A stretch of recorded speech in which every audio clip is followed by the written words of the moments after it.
En esta semana donde parece que todo estalló, donde parece que todo cambió en nuestro mundo, necesitamos hablar de la generosidad contagiosa en tiempos de coronavirus. Saben que la Biblia nos enseña de que Dios es un Dios por naturaleza generoso. Es un Dios tan generoso que creó al hombre y a la mujer, creó a la humanidad como una expresión también de su amor. Y al crear a la humanidad nos colocó en el jardín del Edén, en un lugar donde Dios le dijo que ellos tenían todo lo que necesitaban para vivir, que nunca se iban a tener que preocupar por nada, que todo su alimento, toda su provisión estaba al alcance de su mano, que Él se iba a encargar de todo. Nosotros sabemos que ahora en nuestro mundo es muy diferente, es muy distinto. Sabemos que ahora parece que las cosas no alcanzan. Vemos gente corriendo a los supermercados a comprarse todo lo que pueda, hasta el último papel higiénico, abasteciéndose para sí por meses, sin considerar quizá lo que le pueda quedar al que viene atrás. Nuestro mundo cambió mucho y eso fue por el pecado. En el pecado, en ese acto de rebeldía en contra de Dios, miramos a ese Dios infinitamente generoso a la cara y le dijimos: a tu manera no, yo quiero proveer para mí en mi manera. Las cosas que yo decida, mi forma de vivir, es lo que yo quiero hacer. Y dejamos de confiar en la provisión de Dios. Y eso mismo fue lo que hizo, lo que creó ese egoísmo, lo que creó esas ganas de acumular.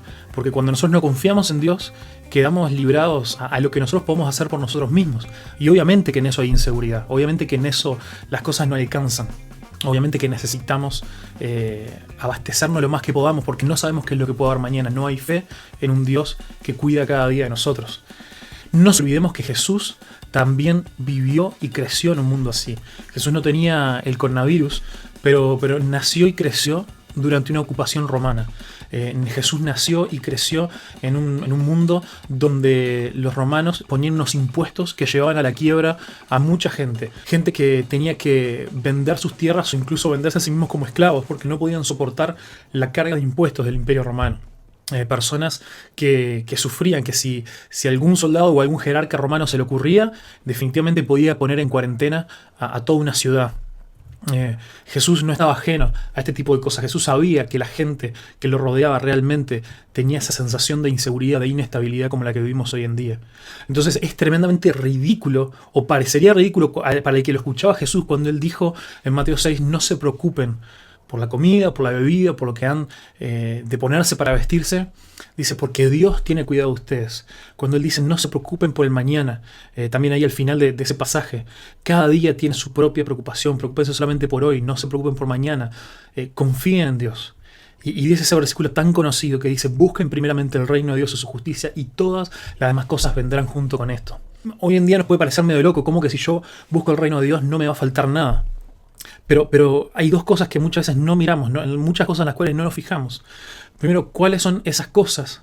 ¿Cuáles son esas necesidades que Dios promete cumplir y suplirle a sus hijos? Jesús menciona la comida, la bebida, el vestido. Jesús menciona esas tres como ejemplos de cosas que conforman nuestras necesidades, que conforman las cosas por las cuales no nos tenemos que preocupar. Me pregunto yo si nosotros como seguidores de Jesús nos parece que esas cosas son suficientes. Y me lo tengo que preguntar a mí, a mi vida. ¿Será eso realmente suficiente para mí? ¿O no? ¿O yo voy a exigir, voy a querer, voy a buscar más? Confío en la fidelidad de Dios. Y lo segundo es que Jesús dijo que a los que buscan el reino de Dios, esas cosas no le van a faltar. ¿Qué es buscar el reino de Dios? Jesús vino anunciando su ministerio que Él traía el reino de Dios, que el reino de Dios con Él se había acercado. Y que el acceso al reino de Dios era a través del arrepentimiento. Arrepentite y serás parte del reino de Dios. Cuando nosotros nos arrepentimos y empezamos a formar parte del reino de Dios, no entramos solos, entramos en un reino, entramos en una gran familia. Y vemos un ejemplo de lo que pasa en este reino de Dios, de lo que pasa en esta gran familia, en Hechos 2. Después de que estas 3.000 personas deciden seguir a Jesús, después de la predicación de Pedro, nos cuenta cómo la iglesia, este grupo de personas, se encargaban de que nadie le faltara nada, compartían todo lo que tenían, incluso se deshacían de sus cosas, de sus propiedades, de las cosas que realmente eran valiosas para ellas, para que a nadie le falte comida, vestido, donde dormir. Realmente tenían todas las cosas en común, dice ahí. Y esto es algo que hoy en día puede parecer loco, muy muy loco. Pero en estos tiempos tan locos que estamos viviendo, quizá nos haga falta vivir un poco más de esto. vivir un poco más de esta generosidad contagiosa, generosidad radical a la que Dios nos está llamando. Rápido, hay 3 grupos de personas que están siendo muy afectados por esta crisis. El primer grupo son los pastores y staff de las iglesias.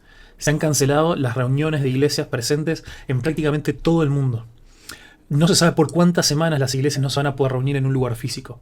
Y seamos realistas, eso va a tener un impacto económico gigantesco en iglesias que tienen gastos fijos muy grandes, con compromisos con familias enteras que se sustentan, gastos fijos de la iglesia, del edificio. Hay muchas iglesias que están enviando a sus pastores o a los staff al seguro de paro, porque no saben de dónde van a venir los ingresos. El segundo grupo son los misioneros. Cuando hay crisis económica, el primer recorte que se hace es hacia las misiones.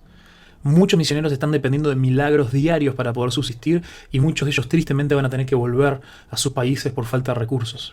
Y el tercer grupo son personas en nuestra congregación que están siendo enviadas al seguro de desempleo, que se están quedando sin trabajo o que siendo independientes ya no tienen clientes porque todos han cancelado los trabajos por esta incertidumbre. Entonces, tenemos que ser desafiados, aun si nosotros pertenecemos a los grupos que estamos siendo afectados económicamente por esto, como me pasa a mí en mi profesión de fotógrafo, tenemos que ser desafiados a dar generosamente, ser radicalmente generosos. Contactemos a nuestras iglesias, a nuestro pastor, veamos la forma de seguir ofrendando y diezmando. Si estábamos apoyando a un misionero, recordémosles que vamos a seguir estando ahí. A los misioneros también los ha afectado muchísimo la suba del dólar. Estemos ahí con ellos. Y también a la gente que nos rodea, nuestras iglesias, nuestras congregaciones, informémonos, preguntémonos, mandemos mensajes, veamos quiénes están siendo los más afectados en nuestra comunidad. Fijémonos quiénes se han quedado sin trabajo, quiénes quizás no tenían ningún tipo de ahorro o reservas con los cuales hacerle frente en un tiempo como este. Y aunque también estés siendo afectados, confía en que cada día trae su propio afán y que Dios va a proveer para vos, para que vos puedas ser libre y compartir lo que tenés con los demás. En 2 Corintios 8, Pablo le recuerda un compromiso que la iglesia de Corinto había hecho con la iglesia de Jerusalén, que estaba pasando muchas pruebas. Y imaginándose que ellos iban a poner excusas, les da el ejemplo de los macedonios, quienes siendo pobres y estando en una situación de sufrir muchas cosas, tenían tanto gozo y alegría en su corazón que dice que desbordó su gozo, y la forma en la que desbordó, la forma en la que eso se expresó, fue en generosidad. Ellos pidieron por favor que se les permitiera participar de la ofrenda para ayudar a los hermanos en Jerusalén. Que nosotros en este tiempo no tomemos como excusa nuestra situación, sino que pensemos de las cosas que Dios nos ha dado, de la forma en la que Dios ha sido bueno con nosotros, cómo podemos ser generosos con los demás. Ahora más que nunca, que la generosidad sea contagiosa.